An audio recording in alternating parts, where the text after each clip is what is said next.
మీ business ఏదైనా మీ ఊర్లో promotion చేయాలంటే అది సుమన్ టీవీతోనే సాధ్యం. ఇప్పుడే సంప్రదించండి. నేను ఏం బయటకు సార్, ప్రాణాలతో బయటకున్నాను. వీళ్ళందరూ చాలా గొప్ప వాళ్ళు. వాళ్ళందరికీ నా పాదాభివందనాలు చెప్పుకుంటాను. వాళ్ళకి చేతులు దండం పెట్టుకుంటాం. ఏం లేదు, మమ్మల్ని రక్షించి ఒకసారి షేక్ హ్యాండ్ ఇవ్వండి వాళ్ళకి ఒక్కసారిగా.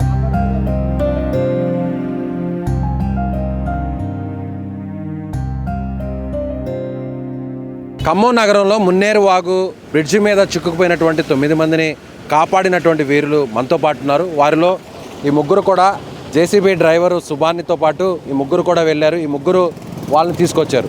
ఎవరు రండి, ఒకసారి మీరు రండి. అలాగే జేసీబీ ఓనర్ కూడా ఇక్కడ ఉన్నారు. ఆ జేసీబీని పంపించినటువంటి ఓనర్ కూడా ఇక్కడ ఉన్నారు.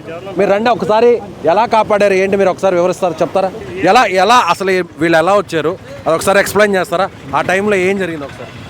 ఈ టైంలో అంటే 11:30కి ఇక్కడ మేము బ్రిడ్జి మీద ఉన్నాం సార్. 11:30కి మా ఊరు జేసీబీ గారు వానరు, మా గ్రామ ప్రజలు అక్కడ జేసీబీ ఆడ గాడి పడితే గాల్లో బకెట్ పెట్టేసి చెట్టుకు తాడు కట్టేసి 11:30కి మా గ్రామస్తులు, మా అందరూ, మా బంధువులు వీళ్ళంతా అన్నగారు కలిసి ఆ జేసీబీ ద్వారా ఒక్కొక్కరు తాడు మీద తీసుకొని జేసీబీలో కూర్చోబెట్టి 9 మందిని అలా 4 ఉన్నారు తీసుకెళ్ళి మమ్మల్ని ఇంత లోతు వాటర్ వస్తున్నా కూడా ఒడ్డు మీద దించారు సార్. అందులో మీరు ముగ్గురు ఉన్నారు, డ్రైవర్తో పాటు ఈ ముగ్గురు ఉన్నారు. నేను అక్కడికి బయట ఉన్నా, నేను కాస్త ఇక్కడ ఉన్నా. నేను వరద బాధిస్తాను. నేను వరదలో అదే మీ ముగ్గురు ఉన్నారు, వాళ్ళతో పాటు మీ ముగ్గురు ఉన్నారు డ్రైవర్తో పాటు. ఇంక ఇద్దరు 5 మొత్తం. ఐదుగురు ఉన్నాం. మొత్తం ఎంతమంది వెళ్ళారండి జేసీబీలో? డ్రైవర్ కాకుండా 5 ఉన్నాం. 5 మంది బయటకు వెళ్ళాం సార్ జేసీబీ నుంచి.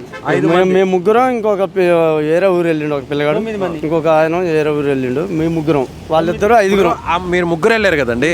మీ ముగ్గురు అసలు పోతే ఆ జేసీబీ కొట్టుకుపోయింటే మీరు కొట్టుకుపోయిండేవారు, మీ ప్రాణాలు కూడా పోయిండేవి. 2 సార్లు జేసీబీ ముందుకు పోయిందంట, వెనక్కి వచ్చిందంట. ఆ టైంలో మీకు ఏమనిపించింది, ఎందుకు వెళ్ళాలనిపించింది ఒకసారి చెప్పండి. ఉదయం నుంచి ప్రభుత్వం నుంచి ఏమైనా సహాయం అందుతాయేమో అని చెప్పి ప్రయత్నం చేశామండి. అయితే వాళ్ళు నేవీ వాళ్ళ నుంచి విశాఖపట్నం నుంచి వస్తుంది అని చెప్పి పొంగులేటి శ్రీనివాసరెడ్డి గారు చెప్పారు. ఇటు హైదరాబాద్ నుంచి ప్రయత్నం చేశారు. వాతావరణం అనుకూలించక చివరికి రావట్లేదు హెలికాప్టర్లు అని చెప్పారు. ఆ తర్వాత వాళ్ళు ఎన్డీఆర్ఎఫ్ సిబ్బందిని పిలిపించారు. వాళ్ళకి చీకటి పడటంతో వాళ్ళకి ఎక్కడ ఫ్లోటింగ్ ఉన్నది, ఎక్కడ అదంతా ఓకేనా? మీకు ఎందుకు వెళ్ళాలనిపించింది సూటిగా చెప్పండి. ఆ ఎన్డీఆర్ఎఫ్ సిబ్బంది వచ్చి వాళ్ళు కూడా పూర్తిగా చేతులు ఎత్తేసిన పరిస్థితి వచ్చింది. ఆ తర్వాత ఇక వాళ్ళు ఎవరూ లేకపోతే ఇక మేమేం చేయాలి, ఇక మరి వాళ్ళని వదిలేసుకోలేం కదా. నైట్ వర్షం వస్తే వాళ్ళకి లైఫ్ స్పాయిల్ అవుతుంది. మా బంధువులు ఉన్నారు, మాకు తెలిసిన వాళ్ళు అందరూ ఉన్నారు.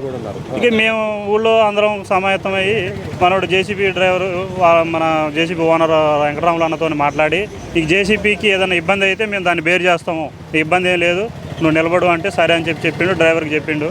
మేము అందరం ధైర్యం చేసి ముందుకు వచ్చాము. అందులో మోకులు ఉంటాయి, చెరుకులు ఉంటాయి, ఈ సైజు ట్రాక్టర్ చెరుకులు ఉంటాయి. అవి తీసుకొని వచ్చేసి నీళ్ళలోకి వచ్చేసి కొంత దూరం వచ్చిన తర్వాత ఫ్లోటింగ్ ఎక్కువయ్యి బండి కదలలేని పరిస్థితి వచ్చింది. ప్లస్ ఇంకొకటి ఏంటంటే మొదటిసారి ముందుకు పోయేటప్పుడు రోడ్డు ఎక్కడన్నా కట్ అయిపోయి ఉంటే బండి అందులో పడే ప్రమాదం ఉంది. మేము రోడ్డు ఎట్లుంటుందో చూసుకోవడం కోసం మళ్ళీ వెనక్కి వెళ్ళి మళ్ళీ సిఐ గారు మళ్ళీ ఒకసారి వెనక్కి పిలిచి నేను వస్తా అన్నాడు సిఐ గారు కూడా. చివరికి మళ్ళీ సిఐ గారు వెనక్కి వచ్చిన తర్వాత మళ్ళీ ఆయన మరి ఎందుకో రానంటే సరే మనమే పోదామని చెప్పి మేము డ్రైవర్తో పాటు మేము 5 ఎక్కి వచ్చి కొంత దూరం వచ్చిన తర్వాత ఆ వాటర్ ఫ్లోటింగ్కి బ్రిడ్జికను రోడ్డుకి కనెక్టివిటీ ఎక్కడైతే ఉంటుందో అక్కడ రోడ్డు త్రిభుజాకారంలో కట్ అయిపోతే మేము ఆ జేసీబీ బకెట్తోని ఎంత లోతు పోయింది, ఇవన్నీ వాటర్ మురికి నీళ్ళు, ఈ మురికి నీళ్ళల్లో ఆ రోడ్డు ఎంతవరకు కట్ అయిందో అర్థం కావట్లేదు. ఆ బకెట్తోని లోతు ఎంత ఉందో చూసుకొని ఆ చివరి అంచు వరకు వచ్చాం. ఎంతవరకు అయితే కట్ అయిందో అంతవరకు టైర్లు తీసుకొచ్చి బకెట్ ఎంతవరకు అయితే అంతవరకు ముందుకు పెట్టిన తర్వాత అక్కడికి ఇంకా 3-4 మీటర్ల దూరంలో వాటర్ వస్తూనే ఉన్నాయి, 5 నడుము లోతు ఉన్నాయి. దానికి ఏం చేసామంటే మేము పోయేటప్పుడు ఇంత తాళ్ళు తీసుకుపోయి ఎదురుగా చెట్టు ఉంటే చెట్టుకి ఒక మనిషి ముందే వాటర్లో పడే అతి కష్టమే. మనోడు మీరు వెళ్ళారు, అప్పుడు మీరు తాడును పట్టుకొని ఎంత దూరం వెళ్ళారు అంటే మినిమం చాలా దూరం ఉంది, 3 మీటర్ల పైగా ఉంటుంది. వాటర్ ఇక్కడికి వస్తుంది, అంటే గాడి పడదుగా అక్కడ ఇక్కడికి వచ్చినాయి. అయితే మళ్ళీ ఇంక నేను మా బాబాయ్ కొడుకు ఉపేందరు, కనపర్తి నాగేశ్వరరావు వీళ్ళిద్దరూ మొత్తం సహకరించి వాళ్ళ తాడు మళ్ళీ చెట్టుకి కట్టినవాడు. చెట్టు ఉంటే చెట్టుకి కట్టి చెట్టు ద్వారానే మళ్ళీ తేపొక్కల్ని ఇక్కడ ఉండరు, ఈ చివరిని ఉండరు, వీడికి వచ్చి వీళ్ళని అక్కడికి దేశపోయి 1 by 1 తేపొక్కల్ని తీసపోయి జేసీబీ ఎక్కించి బయటికి తీసుకోవడం జరిగింది. మీరు పెద్దవాళ్ళు ఉన్నారు, వాళ్ళందరూ కూడా వీళ్ళు యువకులు, మీరే అసలు ఎందుకు సాహసం చేయాలనిపించారు? నేను వాళ్ళని బతికి ఎంత? నా వయసు 62. 62 ఏళ్ళ వయసులో 9 మంది కాపాడడానికి ముందుకొచ్చిన వారిలో ఈయన కూడా ఉన్నారు. మీ పేరండి? వెంకటనారాయణ. వెంకటనారాయణ గారికి నిజంగా హ్యాట్స్ ఆఫ్ చెప్పాలి, వీరికి కూడా హ్యాట్స్ ఆఫ్ చెప్పాలి, నిజంగా హ్యాట్స్ ఆఫ్ చెప్పాలండి. అప్పుడు మీకు అసలు ఎందుకు వెళ్ళాలి? సరేలే కుర్రోళ్ళు పోతారు, కుర్రోళ్ళు కదా ఎలాగోలాగా వెనక్కి వచ్చేస్తారు, మీకు ఎలా పోవాలండి? నాకు ఎలా అనిపించిందంటే జేసీబీ వచ్చింది, ఎక్కేనా అని వెనక ముందులు ఆడుతున్నారు. నేను ఎక్కినా, ఎక్కి పని డ్రైవర్ ఏం కాదు పని ఉన్నది డ్రైవర్. చూసారా, డ్రైవర్ కంటే ముందు వచ్చింది 62 ఏళ్ళ వయసున్న వెంకటనారాయణ గారు. నేను ఎక్కుతా అని ముందు ఆయన జేసీబీలో ఎక్కి కూర్చున్నారంట. ఈయనతో పాటు వీరందరిని మేముంటాం పదా అని చెప్పి వీరందరూ కూడా వచ్చారు. మేమందరం కూడా వీళ్ళని బతికియాలనే తాపాత్రంతో వచ్చినాం. వాళ్ళు ఎక్కడోళ్ళు కాదు, మా వాళ్ళు మా చుట్టాలు, మా దగ్గర వాళ్ళు, మా ఊరోళ్ళు. మేము దాదాపు 1500 మంది జనం వచ్చారు ఇక్కడికి. వాళ్ళందరూ కూడా అందరూ సహకరించి మనల్ని బతికియాలా, ఏదైనా చేయాలని తాపత్రపడితే దాన్ని మోటుకొని జేసీబీ ఓనర్తో మాట్లాడి బండి బయటికి తీసుకొని డైరెక్ట్గా వచ్చేసరికి ఆ బకెట్ని ఈడ్చుకుంటూ ముందుకు పోయేసరికి బకెట్ ఒకసారి దిగబడిపోయింది గాలిలో. వాళ్ళ బండి వెనక్కిపోయి బండి రివర్స్ పెట్టుకొని మళ్ళీ ఆడికి పోయి బండి పోయేది కాట్లా గాడి ఉందని మళ్ళీ మోకేసుకొని వీళ్ళని అందరిని మళ్ళీ ఎక్కించుకొని తీసుకొని పోయి ఆ బకెట్ ముందు చాపి బకెట్ మీదకి వెళ్ళి కిందికి దిగి మళ్ళీ ఒక 5-6 మీటర్ల దూరాన్ని నడవ లోతు నీళ్ళు ఉన్నాయి. మోగు తీసపోయి 2 మనుషులు మోగు కట్టినాక ఆ మోగు దారాగా మళ్ళీ పోయి వీళ్ళందరిని తీసుకొని వచ్చి మోకుతో ముందు ఆ తాడు కట్టి తాడు ద్వారా తీసుకొచ్చారు జేసీబీ వరకు. జేసీబీ అక్కడ వరకు వెళ్ళలేకపోయింది, బయటికి పోలేక రోడ్డు కట్ అయిపోయింది. రోడ్డు కట్ అయింది. పోలేక ఎటు తిరిగి తాడుతోటి చెట్టు కట్టి మళ్ళీ మనుషులు మా వాళ్ళని అవతలకు పంపించి మేము తాడు పట్టుకొని మా వాళ్ళు 3 వచ్చి వీళ్ళని తీసుకొని అందరం మళ్ళీ ఒకళ్ళని పట్టుకొని జేసీబీకి ఎక్కించి. ఇప్పుడు కాదండి, మీరు జేసీబీ ఇక్కడ నుంచి స్టార్ట్ అయ్యి వాళ్ళందరినీ కూడా పిక్ చేసుకొని తాడు కట్టి తీసుకురావడానికి ఎంత సమయం పట్టింది? ఇదంతా దాదాపు 1.5 అవర్ పైన పట్టింది. 1.5 గంట పట్టిందా? పట్టింది. ఏంది జేసీబీ మీరు మామూలుగా ఇక్కడ ఒక టైంలోనే సక్సెస్ కాలేదు, 2 టైమ్స్ ఫెయిల్ అయినా. ఫస్ట్ టైం వచ్చేసారు, 4 సార్లు రావటం చివరి టైంలో 4లో వచ్చారు.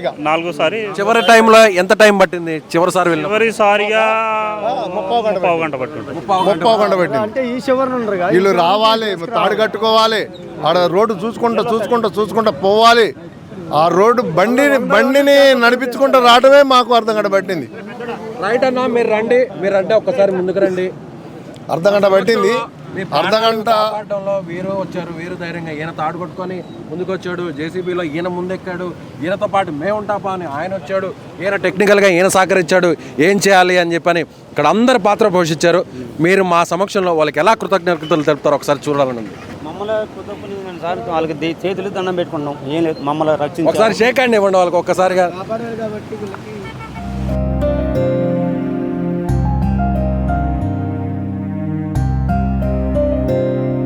నిజంగా చాలా సంతోషంగా ఉండండి.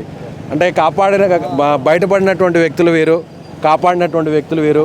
వీళ్ళందరి భవిష్యత్తు నిజంగా ఒక రకంగా వీళ్ళ ప్రాణాలు నిలబడ్డాయంటే వీరి వల్లే.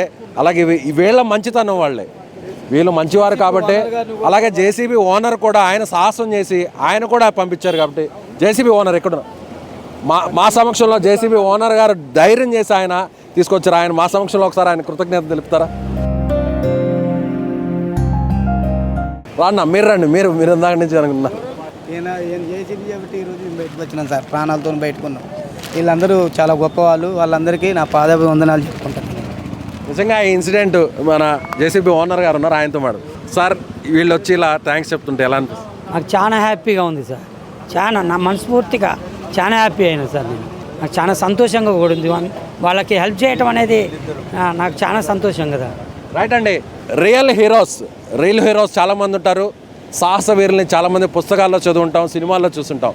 రియల్ హీరోస్ అంటే వీళ్ళకి సుమన్ టీవీ హ్యాట్స్ ఆఫ్ చెప్తుంది, సల్యూట్ చెప్తుంది. ఇలాంటి వారు మానవత్వంతో స్పందించి ప్రాణాలకు తెగించి ఏం జరుగుతుందో తర్వాత సంగతి. మమ్మల్ని నమ్ముకున్నటువంటి కుటుంబ సభ్యులు ఏమైపోతారో తెలియదు, కానీ అక్కడ ఆపదలో ఉన్నారు, వారిని కాపాడాలి.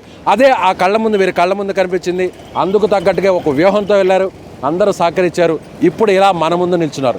సో మీరు కూడా ఎవరైనా కష్టంలో ఉంటే, ఆపదలో ఉంటే, ఈ విధంగా ఇంత సాహసం కాకపోయినా మీకు చేయాల్సినంత మీరు చేయగలిగినటువంటి పొజిషన్లో ఉండి కూడా చేయకూడదనేటువంటి నిర్ణయాన్ని మార్చుకొని ఇలా ముందుకు వస్తారని ఆశిస్తున్నాం. వీడియో జర్నలిస్టు సాయితో విజయ్, సుమన్ టీవీ ఖమ్మం నగరం నుంచి. నేను జేసీబీ కాబట్టి ఈరోజు బయటకు వచ్చినాను సార్, ప్రాణాలతో బయటకున్నాను. వీళ్ళందరూ చాలా గొప్పవాళ్ళు, వాళ్ళందరికీ నా పాదాభివందనాలు చెప్పుకుంటాను. వాళ్ళకి చేతులు దండం పెట్టుకుంటాం. ఏం లేదు, మమ్మల్ని ఒకసారి షేక్ హ్యాండ్ ఇవ్వండి వాళ్ళకి ఒక్కసారిగా.